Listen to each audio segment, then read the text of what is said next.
I'm Logan Crawford, and right now on the Spotlight Network, we're diving into a gripping literary thriller that explores fame, deception, and the weight of the past. The Boys and Girls of America is written by a terrific author. His name is Christopher Gould. The story follows celebrated author James Castle, whose literary success is threatened when a mysterious figure unearths the dark truth behind his breakout novel. It is a must-read for fans of The Secret History and Wonder Boys. This novel delivers nostalgia, intrigue, and a shocking twist that you won't see coming. We're delighted to have this very talented author join us here today on Spotlight. We thank the team at Atticus Publishing for helping us put him in the spotlight today, and we ask viewers like you to support authors like him by subscribing to our channel and by purchasing his amazing book. The links are below this interview. And be sure to download the Spotlight Network TV app, streaming on Roku, Apple TV, and Amazon Fire TV. Chris, thanks so much for joining us here today on Spotlight. Thanks for inviting me. Thank you. Oh, it's my pleasure, my friend. You're an author writing a book about a writer. It makes you wonder, are you a little bit James Castle, or tell us a little bit about the inspiration behind the character in the story? Sure. So I'm a member of Gen X. I went to college during the 90s, which is where my novel is largely based.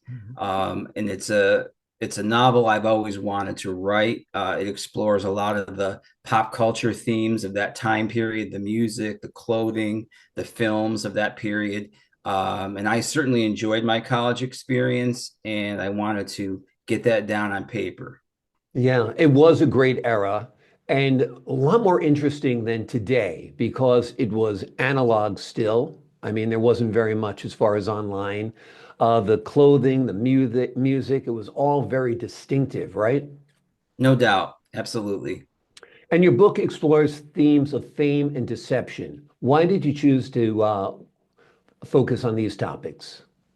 It's the kind of story that just evolved over a period of time. I knew my character James was a visitor on this campus, and as he got into the nitty gritty of getting into various relationships with other students, attending parties and that kind of thing, he had a lot of high hopes for going back to that school, and I knew there was going to have to be some intrigue to a Mhm. certain degree, that it all wasn't going to be gravy, so to speak. So that it was something that evolved over many drafts.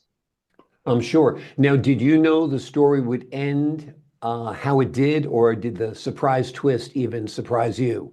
It was largely spontaneous. I think that's fair to say. I like to just have a starting point and see where the story takes me. Obviously, it's going to evolve over the various drafts that you go through as a writer, but I'm always a little surprised at certain parts of a novel. So um, it all came into be, so to speak. Talk to us a little bit about the title, The Boys and and Girls. Yeah, sure. So, while the story is about the main character, James Castle, the reader gets to know a wide variety of these other college students that James befriends. So, that's kind of where the title comes from. Also, it's a variation of a rock album. There's a rock band called The Hold Steady. Mhm. They're still around today, and they had a similar title that I've always liked, and I thought it was a great title for my book as well. Well, if your book was adapted into a film, you already have a soundtrack, which is wonderful. Who True. would you cast as James? Have you thought about that at all? Yeah. So one person that comes to mind, unfortunately, he has since passed on, but I would probably like a young Philip Seymour Hoffman, if you will, Hmm. would be ideal. I've always been a huge fan of his work. So he would be number one on my list. Yeah, those are big shoes to fill. He was No so doubt. great. He brought so many layers and nuances to every role. It was, even in his comedic roles, he was just absolutely fascinating to watch. What a wonderful actor, and what a horrible talent that was lost at his untimely death. How does the college setting influence the tone and the themes of the book? Yeah, so it's a fictional campus. It's based on loosely on my university, Nazareth College, which is in Rochester. The building that James stays in is actually a real building on the campus of Union College in Schenectady called the Knott Memorial, which I was familiar with that school because my sister attended there many years ago. It's actually where the movie The Way They Were was filmed with Robert Redford many years ago. So it was a fluid thing, and I tried to take different campuses into mind to come up with something that fit my story. Very cool. What are some of your literary influences and how did they play a role in shaping this book? Yeah, I'm definitely a book guy. I'm a heavy reader, so I've always been a huge fan of J.D. Salinger. Mhm. He certainly is high on my list. Truman Capote comes to mind. So those are some of the older writers. James Thurber as well. More contemporary writers might be David Foster Wallace comes to mind, certainly. So yeah, there's a very long list, and it constantly evolves. Talk to us a little bit about the process of creating a character like James Castle. Yeah, so actually, when I wrote that opening chapter, I wanted James to be viewing all these college students moving in, and he takes a very romantic view of the college experience. And there's a lot of excitement, and parents are nervous, and kids are nervous, and there's different personalities.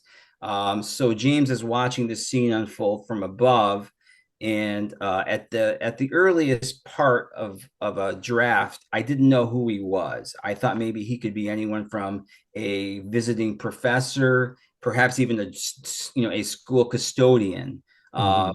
and all I knew was that he was an outsider. But the more I got into it, him being a visiting writer in residence came into my head. And once I came up with that, it really fit with what I wanted to do with the character.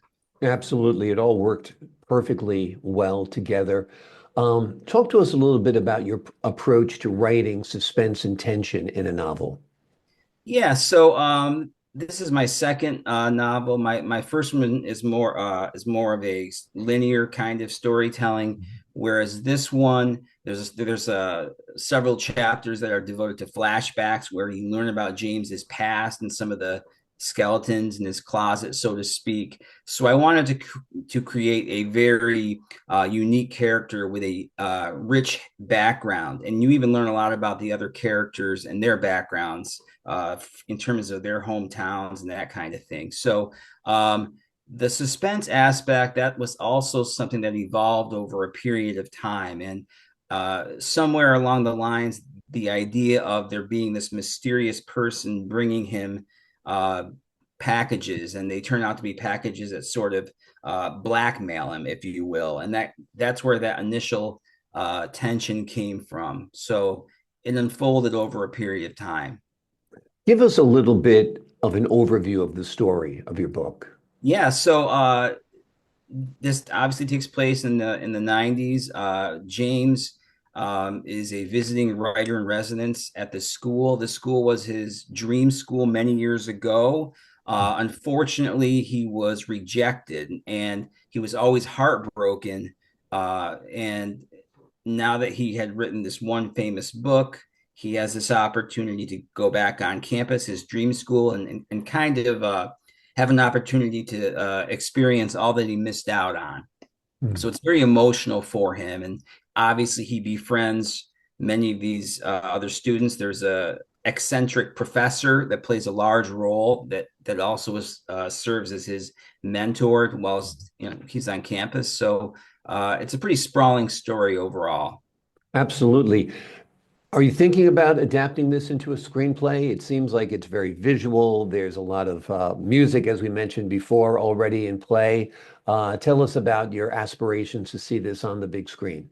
I would like nothing more for that to happen. That would be great. I don't know if I have quite those connections, but I would certainly be in strong favor of those opportunities for sure.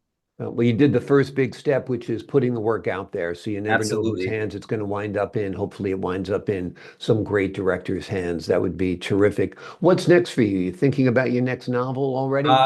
Yes, I'm working on my third now. It's in a second draft, so it has a ways to go. It's not related to Boys and Girls or my first novel either, but I try to move in different directions with new sets of characters. But it is based in upstate New York on the Thousand Islands on the St. Lawrence River. I don't know how familiar you are with that Oh, area. beautiful region. Yeah, yeah. But my family has a summer cottage up there since like the 1930s. Um, so the story itself, it's not really about my family or anything, but it's set there, if you will. So, Yeah. and that's evolving as we speak. Sounds terrific. That is a great visual setting as well. So I think that would be a great story. Before we leave you today, is there a message you'd like readers to take away from the boys and girls of America? Yeah, sure. So, I'm obviously a little biased as a Gen Xer, but I do feel like, um, in the media, Gen Xers don't necessarily get the attention they should. Uh, we hear a lot about other generations, whether it's millennials uh, or baby boomers. Not that it's Mhm. a competitive thing, but I do think in the media, Gen X is often overlooked. So, to a certain degree, I wanted to shine a light on them, if at all possible. I think that's a great idea, and you're right. You hear a tremendous amount about millennials, a tremendous amount about baby boomers, but not a lot about Gen Xers. So I think you filled a great void there as well. The name of the book is The Boys and Girls of America. It follows celebrated author James Castle, whose literary success is threatened when a mysterious figure unearths the dark truth behind his breakout novel. It is a must read for fans of The Secret History and Wonder Boys. And this novel delivers nostalgia, intrigue, and a shocking twist you won't see coming. Christopher, thank you so much for joining us here today on Spotlight. Thank you very much. I appreciate your time and your insight, sir. To the folks at home, I'm Logan Crawford, thanking you for your time, this time until next time on Spotlight.